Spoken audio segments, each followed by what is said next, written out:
हमारी सहयोगी आंचल हमारे साथ जुड़ चुकी हैं। आंचल, क्या और जानकारी इस पूरी घटना के बारे में? काजल, आवाज आ रही है अब तक? जी, ये जो पूरी घटना है वो वाशिम में हुई थी और जी। जो एमपी हैं शिवसेना की भावना गवली, उनके एक प्रॉपर्टी के पास किरीट सोमैया उससे गुजर रहे थे जब ये घटना पूरी हुई। कुछ लोगों ने आकर उनकी गाड़ी पे पत्थर फेंके और उनकी गाड़ी पे इंक भी फेंका और इसके बाद उनके गाड़ी के कांच टूट गए और जबकि उनके साथ एक सीआईएसएफ का सिक्योरिटी गार्ड भी मौजूद था और बीजेपी के कुछ एमएलए भी मौजूद थे इस वक्त उसी गाड़ी में। और जानने वाली बात यह है कि किरीट सोमैया ने पिछले कुछ दिनों में भावना गवली के खिलाफ करप्शन के आरोप लगाए थे। जी, लेकिन क्या किसी को चोट आई है इस हमले में? फिलहाल गाड़ी को ही नुकसान हुआ है, इतना हमें पता चला है। पर्सनल किसी को चोट आई नहीं है, ऐसा ऐसा कहा जा रहा है। पर किरीट सोमैया इस बात को जरूर आगे उठाएंगे और एक कंप्लेन फाइल करेंगे। बिल्कुल, शुक्रिया आपका काजल हम तक जुड़ने के लिए और जानकारी हम तक पहुंचाने के लिए। तो वहीं तमिलनाडु के पुदुकोट्टई से एक विचलित करने वाली तस्वीर सामने आई। पुदुकोट्टई में चल रही कराटे प्रतियोगिता में एक लड़का आग की चपेट में आ गया। तस्वीरें आपको दिखाते हैं। लड़का आग के साथ स्टंट कर रहा था और तेज हवाओं के कपड़ों पर फैल गई और देखते देखते आग ने लड़के को अपनी चपेट में ले लिया। आसपास स्टंट कर रहे दूसरे बच्चों ने अपनी बहादुरी दिखाते हुए उसको आग से बचाया और फिर उसको अस्पताल ले गए। इस हादसे में लड़का बुरी तरीके से झुलस गया और इलाज के दौरान उस लड़के की मौत हो गई। पुलिस ने इस मामले में हालांकि मामला दर्ज कर जांच शुरू कर दी है। पुडुकोट्टई की तस्वीरें आपको दिखा रहे हैं जहां कराटे प्रैक्टिस की जा रही थी। तेज हवा भी वहां थी जिस वक्त यह घटना हुई।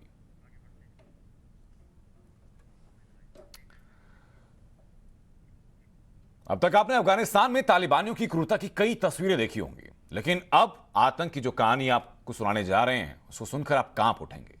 तालिबानियों ने एक महिला पुलिसकर्मी की दोनों आंखें निकाल ली। फिलहाल वो महिला भारत में है और टाइम्स नाउ नवभारत से अपने दर्द को उस महिला ने बयान किया। हमारे साथ लाजपत नगर 2 में रहने वाली हातिरा हाशमी इस वक्त हमारे साथ मौजूद हैं, जिन्होंने तालिबान का जो खौफनाक चेहरा है वो देखा है। हातिरा, आप अपनी कहानी बताइए, क्योंकि हम जानते हैं कि तालिबान की क्रूरता की वजह से आपकी आंखों की रोशनी चली गई, लेकिन वो बर्बरता, वो खौफनाक मंजर क्या था, क्या हुआ था? बस वो मैं जा रही थी काम के बाद घर की तरफ जा रही थी और उन्होंने मेरा रास्ता रोक लिया। जो मैंने उनको खुद देखा था अपनी आंखों से कि 2 मोटरसाइकिल सवार पे आदमी थे और एक खड़ा हुआ था नीचे, और मुझे देखते ही उन्होंने मुझ पर अटैक किया।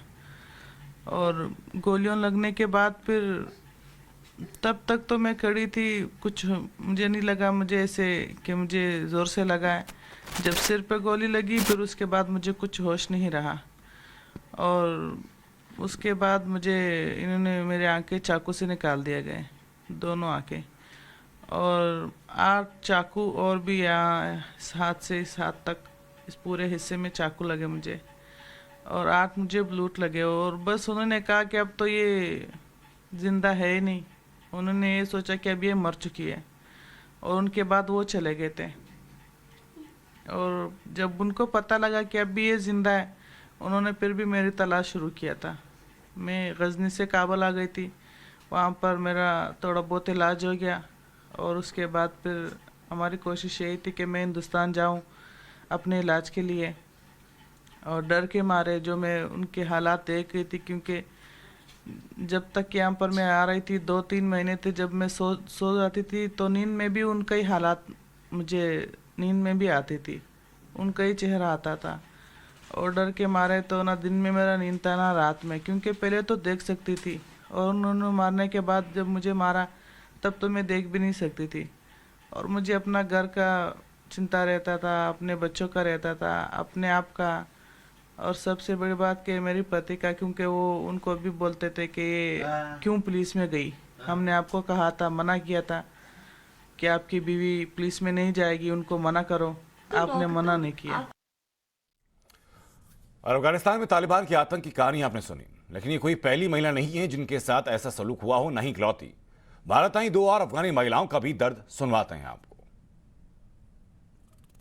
जब से तालिबान ने टेक ओवर किया है, आपको बहुत फ़ोन कॉल्स आ रहे होंगे, बहुत लोग वहाँ की जो सिचुएशन है वो बयां कर रहे होंगे फ़ोन कॉल्स करके। क्या परिस्थिति है? और जो लोग ये कह रहे हैं कि दो तरह के तालिबान है, एक गुड तालिबान है, एक बैड तालिबान, क्या आप इस बात से सहमत हैं? बिल्कुल भी नहीं। जिनके गुड बिल्कुल ही नहीं है, सभी एक ही खाने, जो 20 साल पहले थे वही बंदे अभी आए हैं। वैसी वहशत लोग हैं, उनके उठना बैठना, उनके तौर तरीका बात करने का, वो लोग आते ही दहशत ही फैला रहे। उनका ज़बान नहीं चलता, उनका हाथ पहले चल जाता है, उनके बंदूक पहले चल जाती है। अब अपने आप को सुरक्षित पा रही हैं तालिबान में? बिल्कुल नहीं, बिल्कुल भी नहीं। महिलाएं सबसे ज़्यादा असुरक्षित है वहाँ पर, और उनकी ज़िंदगियों को और ज़्यादा खतरा है वहाँ पर। जो जिन महिलाओं ने बाहर काम किया हुआ है वो तो बल्कि बाहर नहीं निकल सकते, क्योंकि अगर आसपास भी किसी ने बताया कि ये किसी स्कूल में टीचर थी या किसी हॉस्पिटल में काम करती थी, इवन उनको जान से मार डालते हैं। आप लोग सपने में भी नहीं सोच सकते अफगानिस्तान वापस जाने बिल्कुल की? भी नहीं, कभी भी सपने में नहीं सोच सकते। बल्कि हमारे बच्चे उठते हैं, पूछते हैं मम्मा तालिबान कौन है, ये लोग ऐसा क्यों करते हैं, ये लोग मुसलमान नहीं हैं, ये लोग सच्चे मुसलमान नहीं हो सकते। हम अपने बच्चों को मस्जिद जाके गन के साथ लोग डरती है, नमाज नहीं आती है। हाँ। तुम गन के साथ क्यों जाती हो नमाज में? गन के साथ जाती है। हमारा बच्ची उधर से डरती है, नमाज नहीं जाती है, क्योंकि वो कह रही है ये कैसे कपड़े पहनती है, ये कैसे लोग हैं? आपके गन के रिलेटिव्स साथ आपको नहीं किस जाते। तरह की कहानियां सुना रहे हैं जब फोन करते हैं काबुल से या मज़ार शरीफ? यही कहानी का माहौल है, लोगों को मारते हैं, पीटते हैं, बाहर उठाते हैं। बल्कि इवन किसी ने सफेद जूते पहने हो तो उनको पैरों पे मारते हैं कि ये तो हमारे फ्लैग का कलर है, तुम लोग सफेद जूते क्यों पहने हैं। वही जानवर अभी आए। हस्बैंड को भी तालिबान ने जी assassinate जी, किया। इनके हस्बैंड प्रेसिडेंट होम में काम करते थे, वहाँ से निकल के घर की तरफ ही आ रहे थे, रास्ते में इनके हस्बैंड को मार दिया, शहीद कितने कर साल दिया। पहले की बात है? साल नहीं बल्कि 5 महीने पहले की बात। इसी दिन के मुंतजर में है कि जैसे पाकिस्तान हम पे कहर डाल रहा है, खुदा का कहर उन पर भी डल जाए। और वो अगर हम तालिबान को सपोर्ट करते हैं, एक दिन ऐसा दिन उन पर भी आने वाला है, क्योंकि रब के वहाँ पर कुछ नहीं छुपता, और वो ये दिन ज़रूर लाएंगे। हाँ जी, बोलिए बोलिए, आपको जो बोलना है बोलिए। पाकिस्तान क्यों ऐसे करते हैं हमारे साथ? क्यों मारते हैं हमको? क्यों चाहते हैं? क्या चाहते हैं अफगानिस्तान से? क्या मांग रहे हैं हमको? क्यों ऐसे करते, क्यों भगाते हैं हमको मुल्क से? हम भगाते हैं उनके लिए, क्यों ऐसे करते हैं ये? 20 साल से हम लोग इधर उधर भाग रहे हैं। तो वहीं काबुल के कसाबा से टाइम्स नाउ नवभारत को मिली एक्सक्लूसिव वीडियो ने बंदूक के दम पर सत्ता हासिल करने वाले तालिबान के असली चेहरे को बेनकाब कर दिया। 15 अगस्त को काबुल पर कब्जा करने के बाद तालिबान ने दुनिया को भरोसा दिलाया था कि विदेशी नागरिकों को किसी तरह का खतरा नहीं है, लेकिन काबुल के कसाबा में फंसे 200 लोग जब एयरपोर्ट जाने लगे तो तालिबान के लड़ाकों ने फायरिंग कर दी। टाइम्स नाउ नवभारत के पास बुधवार की रात का कसाबा के गार्दा कंपनी का एक्सक्लूसिव वीडियो है, जिसमें कंपनी के कैंपस में 200 भारतीय और कुछ और विदेशी नागरिक फंसे हुए दिखाई दे रहे हैं। पिछले कई दिनों से इस पूरे कैंपस को तालिबान के लड़ाकों ने बाहर से घेर रखा था। तालिबान की इस फायरिंग के बाद इन भारतीयों की वतन वापसी फिलहाल रुक गई है। आपको बता दें कि ये सभी लोग काबुल की गार्दा सुरक्षा एजेंसी में काम करते थे। टाइम्स नाउ नवभारत ने ही सबसे पहले इन कर्मचारियों के कसाबा में फंसे होने की खबर आपको दिखाई थी। तालिबान के सुरक्षा एयरपोर्ट जाने का भरोसा देने के बाद यहां पर फंसे भारतीयों ने अपने हथियार भी सरेंडर कर दिए थे। इसके बाद एयरपोर्ट जाने के लिए कुछ लोग गाड़ियों में बैठे भी, लेकिन जैसे ही गाड़ियां गेट नंबर 6 से निकलने लगी, तालिबान ने फायरिंग शुरू कर दी। और ये दोनों वक्त की तस्वीर आपको दिखा रहे हैं। पहली तस्वीर उस दौरान की जब आपको टाइम्स नाउ नवभारत ने वो एक्सक्लूसिव तस्वीरें दिखाई थी जहां गार्दा वर्ल्ड के अंदर 200 भारतीय और कुछ और नागरिक फंसे हुए थे, और दूसरी तस्वीर उस वक्त की जबकि उनके ऊपर फायरिंग करके उन्हें एयरपोर्ट जाने से रोक दिया गया। इस बीच काबुल एयरपोर्ट के पास ही 280 भारतीयों के फंसे होने की खबर सामने आ रही है। जानकारी के मुताबिक इन लोगों ने एयरपोर्ट के पास एक मैरिज हॉल में शरण ले रखी है और उन्हें वतन वापसी का इंतजार है। फंसे भारतीयों में महिलाएं और बच्चे शामिल हैं। टाइम्स नाउ नवभारत को इन भारतीयों की एक्सक्लूसिव तस्वीरें भी मिली हैं। इन लोगों को नहीं पता कि काबुल से ये लोग बाहर कब निकल पाएंगे।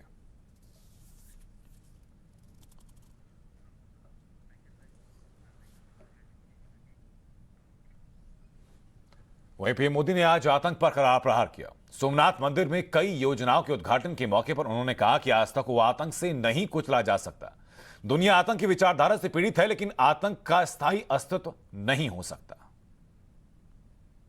कोई भी व्यक्ति इस भव्य संरचना को देखता है तो उसे केवल एक मंदिर ही नहीं दिखाई देता, उसे एक ऐसा अस्तित्व दिखाई देता है जो सैकड़ों हजारों सालों से प्रेरणा देता रहा है, जो मानवता के मूल्यों की घोषणा कर रहा है। एक ऐसा स्थल जिसे हजारों साल पहले हमारे ऋषियों ने प्रभास क्षेत्र यानी प्रकाश का, ज्ञान का क्षेत्र बताया था, और जो आज भी पूरे विश्व के सामने ये आह्वान कर रहा है कि सत्य को असत्य से हराया नहीं जा सकता, आस्था को आतंक से कुचला नहीं जा सकता। इस मंदिर को सैकड़ों सालों के इतिहास में कितनी ही बार तोड़ा गया, यहां की मूर्तियों को खंडित किया गया, इसका अस्तित्व मिटाने की हर कोशिश की गई, लेकिन इसे जितनी भी बार गिराया गया वे उतनी ही बार उठ खड़ा हुआ। और अब बात करते हैं मेक इन इंडिया हथियारों की, जिनकी मदद से भारत अब दुश्मनों को आसानी से धूल चटाने में सक्षम है। दिल्ली के प्रगति मैदान में इंटरनेशनल पुलिस एक्सपो में ऐसे ही हथियारों की प्रदर्शनी लगाई गई। एक्सपो में तमाम कंपनियों ने अपने IWI हथियारों का प्रदर्शन किया, जिसमें Tavor assault rifle, DAN sniper rifles शामिल हैं। इसी के साथ ऐसा व्हीकल जो पूरी तरह से मेक इन इंडिया है, कल्याणी मैवरिक ATC का ट्रायल इंडियन आर्मी भी 2 बार कर चुकी है।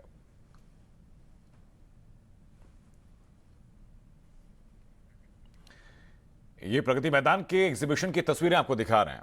अब तक भारत आधुनिक हथियारों को कई दफा इंपोर्ट करने की जरूरत पड़ती, लेकिन अब ये उभरते हुए भारत की, ये नए भारत की, ये नव भारत की तस्वीर है कि अब हर आधुनिक चीज खुद भारत बनाएगा और दुनिया के सामने अपनी ताकत को प्रदर्शित करेगा। और ये बानगी इस चीज की बताने के लिए कि भारत दुनिया में कम से कम किसी से कम नहीं है और दुश्मनों को धूल चटाने के लिए हर चीज भारत के पास मौजूद है। अब आपको सबसे पहले बताते हैं कि पूरी तरह से make in India vehicle Kalyani Maverick ATC की खासियत के बारे में, जो न सिर्फ दिन में बल्कि रात के अंधेरे में भी दुश्मनों को ढेर करने में पूरी तरह से सक्षम है।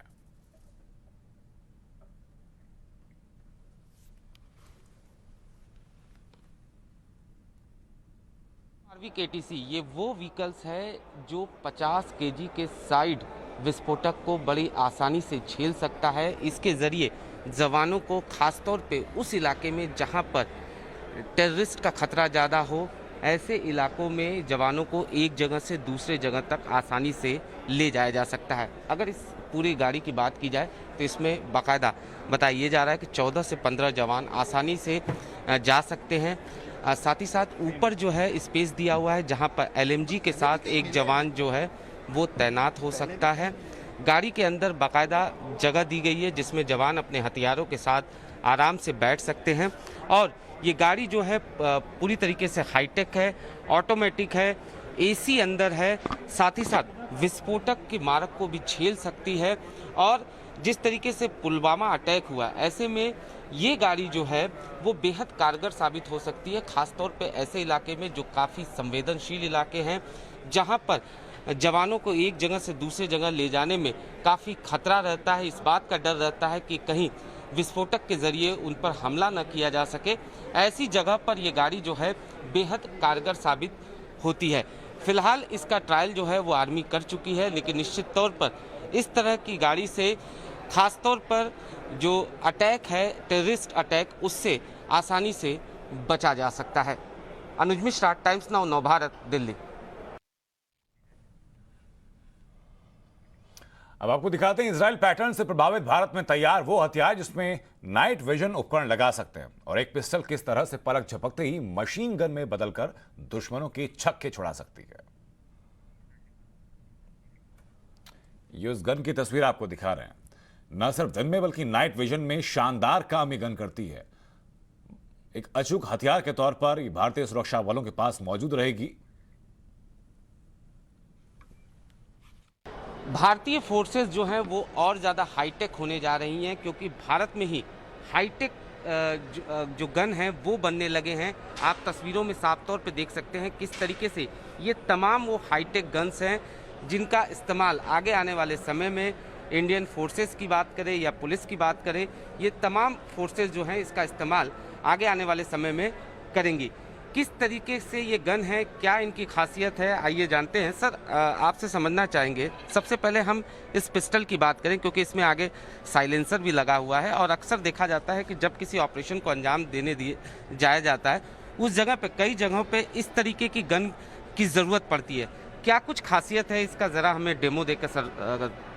सबसे पहले इसकी खासियत ये है कि ये हमारे लिए बहुत गर्व की बात है, ये हिंदुस्तान में बना हुआ वेपन है, मेड इन इंडिया वेपन है। जो मोदी जी का सपना है कि आत्मनिर्भर भारत होना है, ये कदम उस तरफ बढ़ाया गया है। जब भी कोई हिंदुस्तान में चीज़ बनती है तो उसके हमारे लिए अनेकों फ़ायदे हैं। सबसे बड़ा फ़ायदा ये होता है कि हमारे को विदेशी किसी कंपनी के ऊपर डिपेंड नहीं करना पड़ता आफ्टर सेल सपोर्ट के लिए या लाइफ टाइम प्रोडक्ट सपोर्ट के लिए। स्पेयर पार्ट्स की ज़रूरत हो, ट्रेनिंग की ज़रूरत हो या किसी भी चीज़ की ज़रूरत हो, वो इमीडिएटली उपलब्ध हो जाती है। ये मसाडा पिस्टल है।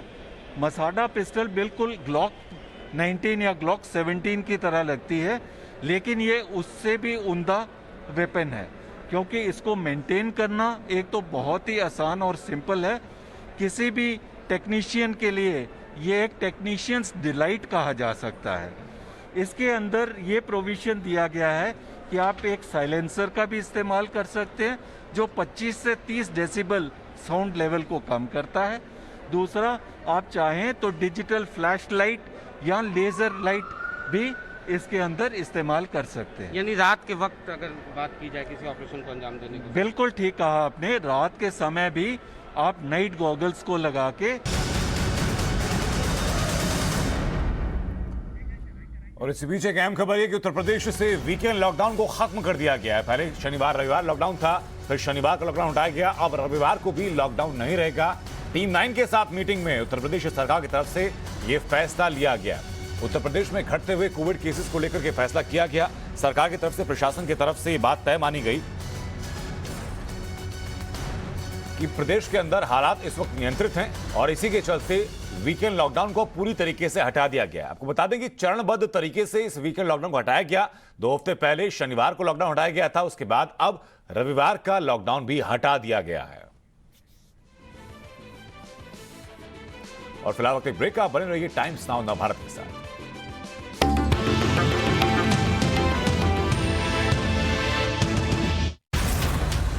जब खबर आपकी, सरोकार आपके, मुद्दे आपके और असर भी आप पर, तो आपकी राय जरूरी है। अब हर खबर पर बोलेगा इंडिया, ओपिनियन इंडिया का।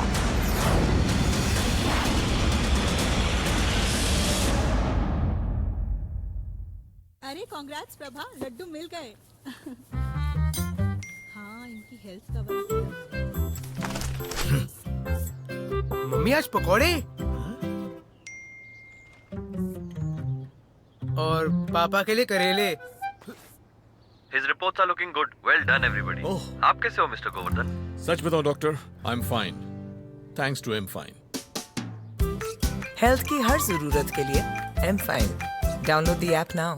कामयाबी से ज्यादा कमियां याद रखें, इसलिए ताकि नाम जितना ऊंचा हो, पाँव जमीन पर ही रहे। मेहनत के जुनून से कामयाबी के सुकून तक हमारी पहचान का सफर भी कुछ ऐसा ही रहा। बैल कोल्हू, कच्ची घानी सरसों का तेल, नाम ही पहचान है।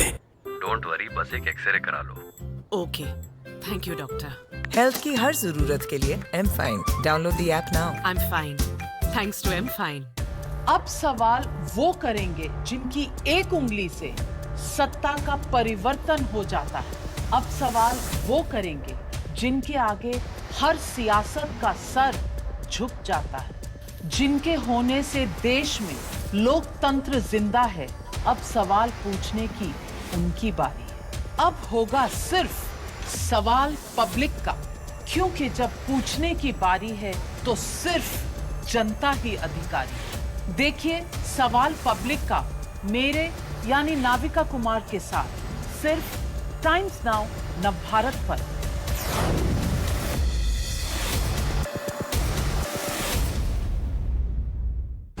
Presented by Kent RO, जो देता है सबसे शुद्ध पानी. Powered by MediBuddy, unlimited doctor consultations with MediBuddy Gold. Powered by Covi Self by MyLab, COVID-19 Rapid Antigen Self-Test Kit. Powered by 8 PM Premium Black Music CDs.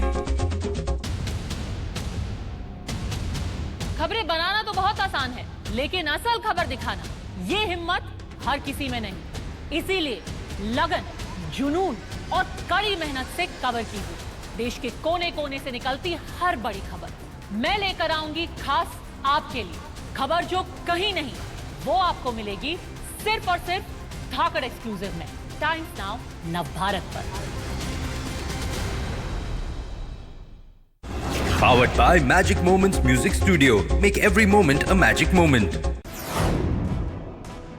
क्या केंद्र और राज्य सरकार जम्मू कश्मीर में नेताओं को सुरक्षा देने में नाकाम है? हम लोग तो हैं पब्लिक सर्वेंट है, हमें मारने का तो कोई मतलब नहीं है इनको. मध्य प्रदेश में अगर आप देखें तो चाहे कांग्रेस हो या बीजेपी, इसमें उनकी विचारधारा में कोई मतभेद नहीं है कि मंत्रियों का जो टैक्स है वो सरकार दे. सरकार जनता को भगवान मानते हैं तो भगवान पे तो भोग लगाया जाता है सर. भगवान की तिजोरी से पैसा थोड़ी इतना निकाला जाता है. एक बड़ा घोटाला करके भागे हुए मेहुल चोकसी हैं, उनसे जुड़ी एक बड़ी खबर दिखाने जा रहे हैं.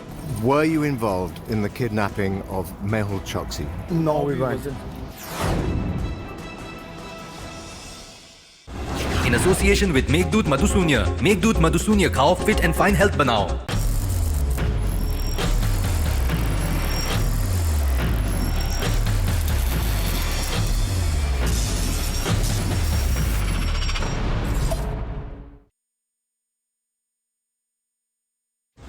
Channel partner Amrita Vishwa Vidyapeetham. Education for life, education for living.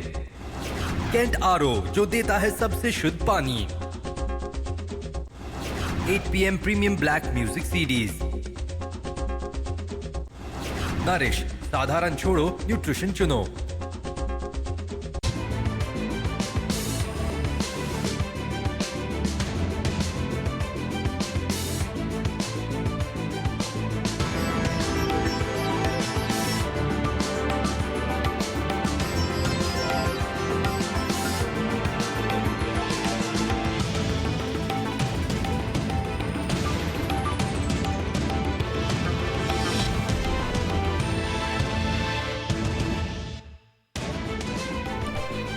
PM Modi का आतंकवाद पर करारा प्रहार. कहा कि आस्था को आतंक से कुचला नहीं जा सकता.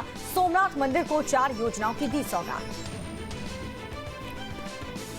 एआईएमआईएम चीफ असदुद्दीन ओवैसी को केंद्रीय मंत्री शोभा का जवाब. कहा अपने समुदाय की रक्षा के लिए चले जाएं अफगानिस्तान. तालिबान के कब्जे के बाद ओवैसी ने मोदी सरकार पर साधा था निशाना. उत्तर प्रदेश की योगी सरकार का कैबिनेट विस्तार जल्द. जितिन प्रसाद, संजय निषाद समेत बनाए जा सकते हैं 5 से 6 नए मंत्री. कल दिल्ली में अमित शाह के घर नए मंत्रियों के नाम पर लगी मुहर. उत्तर प्रदेश में संडे का भी लॉकडाउन हुआ खत्म. कोरोना के कम होते केस के बाद टीम 9 के साथ मीटिंग में हुआ फैसला. 15 विपक्षी दलों के साथ सोनिया गांधी की अहम बैठक. आज वर्चुअल बैठक में पवार, ममता, उद्धव होंगे शामिल. बंगाल हिंसा का मुद्दा उठा सकती हैं ममता. तालिबान ने अफगानिस्तान के पुलिस चीफ आजिम मुल्ला की गोली मारकर की हत्या. इससे पहले सेना के 4 कमांडर को भी तालिबान दे चुका है फांसी.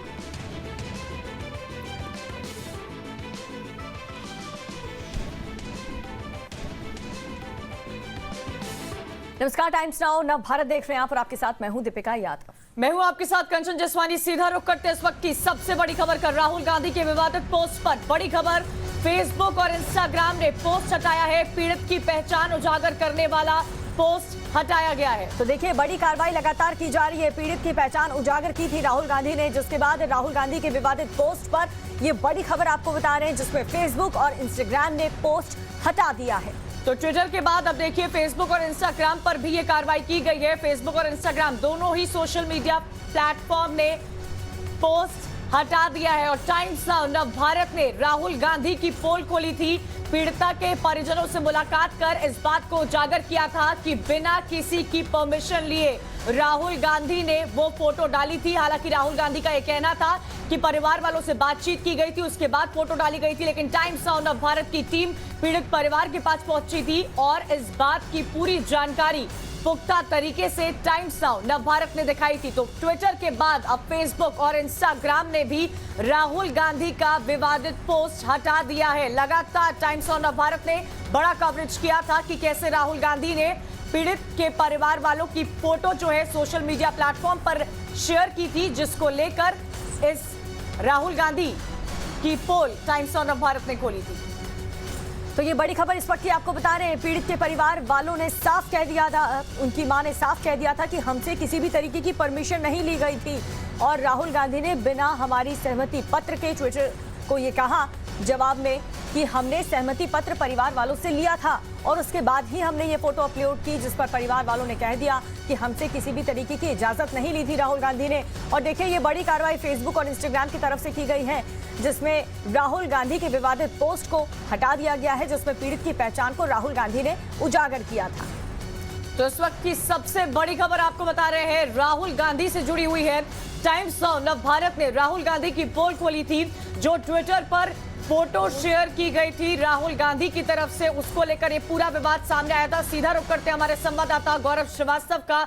गौरव, टाइम्स नाउ नव भारत ने राहुल गांधी के झूठ का खुलासा किया था और अब देखिए ये बड़ी कार्रवाई फेसबुक और इंस्टाग्राम की भी तरफ से की गई है।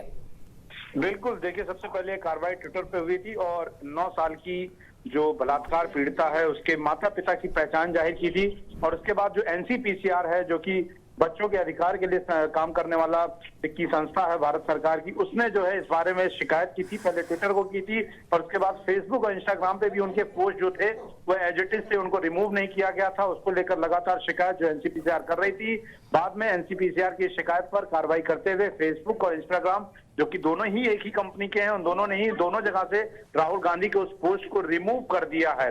हालांकि इससे उम्मीद की जा रही थी कि इससे ज्यादा कड़ी कार्रवाई हो सकती है, लेकिन यहाँ पर सिर्फ पोस्ट को रिमूव किया गया है। दूसरा ये कि जिस तरीके के एक फर्जी कंसेंट लेटर की बात भी टाइम्स नाउ नव भारत ने जिसका खुलासा किया था कि माता पिता की बिना किसी सहमति के एक लेटर जो है वो दिया गया ट्विटर में और अपने अकाउंट को अनलॉक कराया गया। यहाँ पर क्या प्रक्रिया आगे फेसबुक लेता है ये देखने वाली बात होगी, लेकिन फिलहाल सबसे बड़ी चीज यही है कि जो भारतीय कानून कहता है उसके हिसाब से किसी भी बलात्कार पीड़िता के संबंधित किसी की भी पहचान जाहिर नहीं की जा सकती। उसको ध्यान में रखते हुए फेसबुक और इंस्टाग्राम ने कार्रवाई करते हुए राहुल गांधी के दोनों पोस्ट फेसबुक और इंस्टाग्राम पर दोनों ही पोस्ट को रिमूव कर दिया है। लेकिन राहुल गांधी जो खुद इस देश के सांसद है, क्या उन्हें इस रूल के बारे में नहीं पता था जो कि उन्होंने ऐसा किया? देखिए, इस बारे में जब हमने लगातार कांग्रेस से सवाल पूछने की कोशिश की तो उन्होंने इस बात को अनसुना करते हुए कहा कि लड़की के लिए न्याय ज्यादा जरूरी है, ना कि ये चीजें ज्यादा महत्वपूर्ण है। लेकिन ये समझने वाली चीज है कि बलात्कार पीड़िता की किसी भी तरह की पहचान उजागर करना भी उसके न्याय पाने की राह में एक बाधा है, क्योंकि जो इस मामले में आरोपी होते हैं वो पहचान जाहिर होने के बाद उनके न्याय पाने के रास्ते में रोड अटका सकते हैं। और ये बात चाहे कोई सांसद हो, चाहे विधायक हो या कोई आम आदमी, ये सबकी समझ का विषय है। लेकिन उस बातों को दरकिनार करते हुए राहुल गांधी ने, जो कि एक सांसद बिल्कुल है, तो ये बड़ा कदम यहाँ पर उठाया गया है। इंस्टाग्राम और फेसबुक की तरफ से कई सारे सवाल उठाए गए थे, लेकिन टाइम्स नाउ नव भारत ने राहुल गांधी की पोल खोली थी। और बिल्कुल इस वक्त रुख करेंगे 100 बड़ी खबरों का।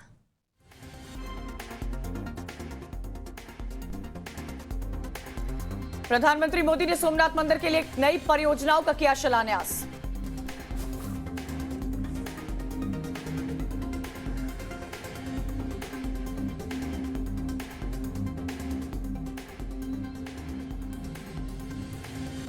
पीएम ने कहा कि सोमनाथ मंदिर को कई बार तोड़ा गया है, लेकिन जितनी भी बार गिराया गया ये उतनी ही बार उठ खड़ा हुआ। प्रधानमंत्री ने कहा आतंक के बलबूते साम्राज्य खड़ा करने वाली सोच हावी हो सकती है, लेकिन स्थायी नहीं हो सकती। पीएम ने कहा कि भारत जोड़ो आंदोलन सिर्फ भौगोलिक या फिर वैचारिक जुड़ाव तक सीमित नहीं है, ये भविष्य के भारत के निर्माण के लिए हमें हमारे अतीत से जुड़ने का भी संकल्प है। 30 करोड़ की लागत से बनेगा पार्वती मंदिर। उद्घाटन में गुजरात सीएम विजय रूपानी और गृह मंत्री अमित शाह भी रहेंगे मौजूद।